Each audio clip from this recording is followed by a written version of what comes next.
Welcome friends, this is Shovan. বন্ধুরা, আজকের ভিডিওতে আমরা আলোচনা করব 10 নম্বর গ্রামার প্র্যাকটিস সেট। আজকেই শেষ পর্ব। তোমরা যদি কন্টিনিউ করতে চাও গ্রামার প্র্যাকটিস তাহলে কমেন্টে জানাও। তো চলো আজকে 10 নম্বর সেট আলোচনা করি। অত্যন্ত গুরুত্বপূর্ণ গ্রামারগুলি রয়েছে। আজকে 1 number, do you need somebody to go to the store. এটার ভয়েস চেঞ্জ করতে হবে, অত্যন্ত সোজা।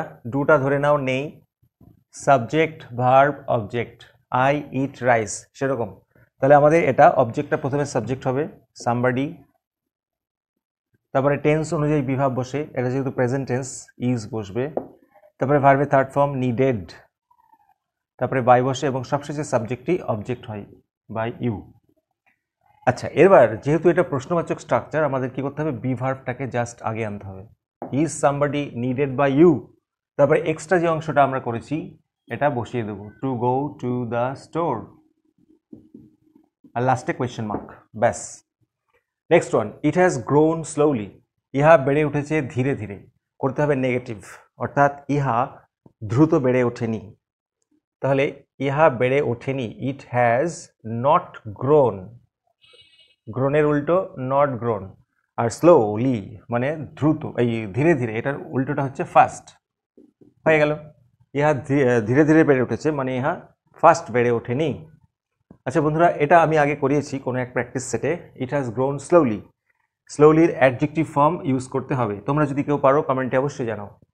Next, the poetry of earth is ceasing never, করতে হবে affirmative.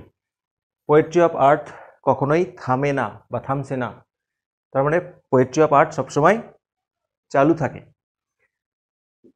The poetry of earth, A of the common, the poetry of earth is seizing মানে stopping, এটার উল্টোটা কি হবে, কন্টিনিউইং। আর নেভারের উল্টো কি, এভার বা অলওয়েজও করা যায়, তবে নেভারের উল্টো এক্ষেত্রে এভারটা করলেই better. The poetry of earth is continuing ever. Next, অত্যন্ত গুরুত্বপূর্ণ একটি grammar, the hermit lived in a wood which he never কুইটেড।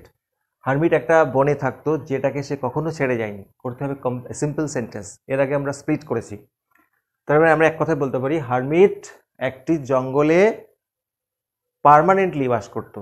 তাহলে কখনো সে ছেড়ে যায়নি মানে সে পার্মানেন্টলি বাস করতো। তাহলে আমরা কি লিখবো, the hermit lived in a wood, আর হুইচ হি নেভার কুইটেড এর পরিবর্তে লিখবো পার্মানেন্টলি, অর্থাৎ স্থায়ীভাবে সে জঙ্গলে বাস করত, অর্থাৎ কখনোই ছেড়ে যায়নি। Next, our locality was predominantly মুসলিম। আমাদের এরিয়াটা মুসলিম অধ্যুষিত ছিল, মানে মুসলিমের আধিক্য ছিল।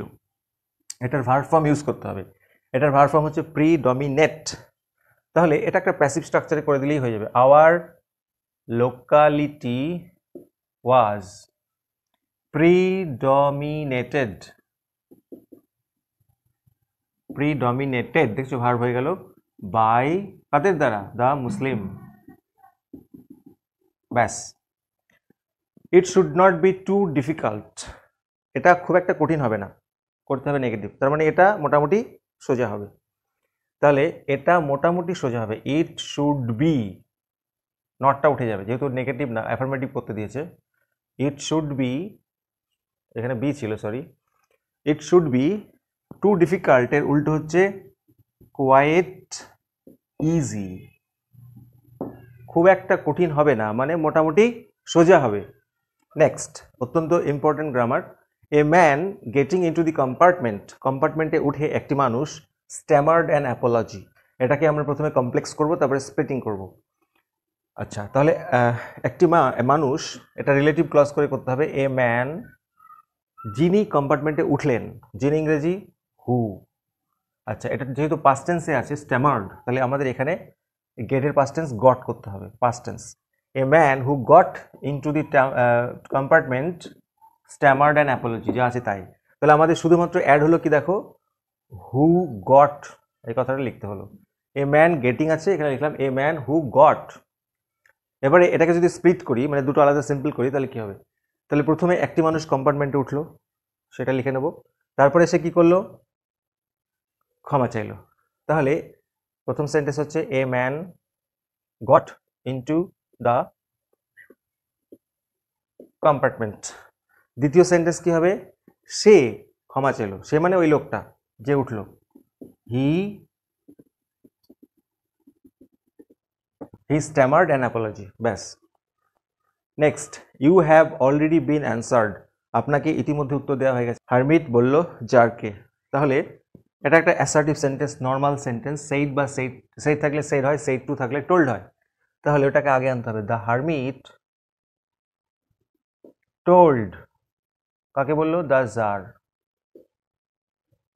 কমা উঠে কি হয়, দ্যাট, এই সেন্টেন্সটা আগে থাকলে কমা থাকতো, দ্যাট বলছে আপনাকে উত্তর দেওয়া হয়ে গেছে, আপনাকে মানে কাকে, ওই জারকে, অর্থাৎ হি লিখবো জারের পরিবর্তে। আচ্ছা, এবার টেন্সটাকে চেঞ্জ করতে হবে, যেহেতু রিপোর্টিং ভার্ব পাস্ট টেন্সে ছিল সেইড টু, তাহলে আমাদের হ্যাভের পাস্ট টেন্স হ্যাড লিখবো, he had already been answered, ব্যাস। তাহলে এখানে টোল্ড হবে, কমা উঠে দ্যাট হবে, আর এদিকে টেন্সটা চেঞ্জ হবে, হ্যাড বিন হয়ে যাবে। এক্সট্রিমলি ইম্পর্টেন্ট একটা grammar, narration change. If I turn you loose, আমি যদি তোকে ছেড়ে দিই, উইল ইউ রান, তুই কি পালাবি, আক্স দ্য উইম্যান, মহিলাটি জিজ্ঞেস করলো, প্রশ্নবাচক। এটা একটু জটিল আছে, কিন্তু সোজাভাবে বোঝার চেষ্টা করো। ধরে নাও এই অংশটা নেই, শুধু এখান থেকে আছে, উইল ইউ রান, তাহলে আমরা ন্যারেশনটা কি করে করতাম, ওটাকে আগে আনতাম, the woman asked, the woman asked. আচ্ছা, যদি এটা থাকতো, এটা যখন ডব্লিউএস ওয়ার্ড নেই, তাহলে আমরা কি দিয়ে শুরু করতাম, ইফ বা ওয়েদার দিয়ে, আমি এখানে ওয়েদার দিয়ে শুরু করছি, বা ইফও বসানো যায়। ইফ, এবারে সাবজেক্টটা আগে আসবে, তুই কি পালাবি, তুই মানে কি, ওই বাচ্চাটা, অর্থাৎ হি লিখলাম, ওয়েদার হি। এবারে দেখো উইল আছে, এটা পরে যাবে, যেহেতু এদিকে পাস্ট টেন্স আছে, আস্কড রিপোর্টিং ভার্ব, এদিকেও পাস্ট হবে, উইলের পাস্ট টেন্স উড, তারপরে রান যা আছে তাই। The old man asked whether he would run, এই অংশটা এবার কি করব, এটা জুড়ে দেব, দেখা যাক। আচ্ছা, এবার দেখো, ইফ আই মানে কে, যে বলছে, হিউম্যানটি বলছে, তার পরিবর্তে আমরা লিখবো সি। আচ্ছা, এবার দেখো টার্ন আছে, টার্নের পাস্ট টেন্স কি, টার্নড। তোকে, তোকে মানে কাকে, ওই বাচ্চাটিকে, অর্থাৎ হিম। তারপরে লুজ যা আছে। তাহলে এখানে যেহেতু অলরেডি একটা ইফ দেওয়া আছে, আমি এখানে ইফটা বসলাম না, তার পরিবর্তে ওয়েদার বসলাম, শুনতে ভালো লাগছে। তো woman asked whether he would run, মহিলাটি জিজ্ঞেস করলো সে কি পালাবে যদি সে তাকে ছেড়ে দেয়। তাহলে আমাদের দুটো সেন্টেন্সের মধ্যে আগে এই পার্টটাকে করে নিতে হবে, তারপরে বাকি অংশটা যেভাবে করতে হয় করতে হবে। তো বন্ধুরা, এই ছিল ভিডিও, যদি ভালো লাগে অবশ্যই লাইক দিও, আর চ্যানেলে নতুন হলে অবশ্যই সাবস্ক্রাইব করো ঘন্টা বাজিয়ে। Thank you so much.